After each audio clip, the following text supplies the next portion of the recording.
Здравейте! Днес имаше буря. Не голяма, не малка буря.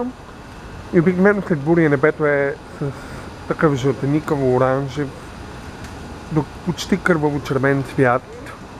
Ако по-късно, разбира се, стане кърваво-червен пурпурен цвят, което е доста красиво и привлекателно.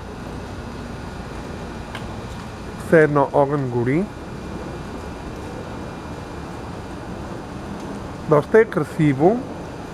Това е от към океана и може би аз го отдавам от изпаренията на океана, както винаги, и отражението на водата, може би. По принцип след бурята това е едно доста предизвикателно оцветяване, но и доста красиво. То трябва само, може би, около 10 минути, после по-натам просто изчезва.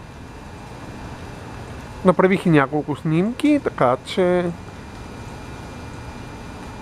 Но да, цяло удоволствие.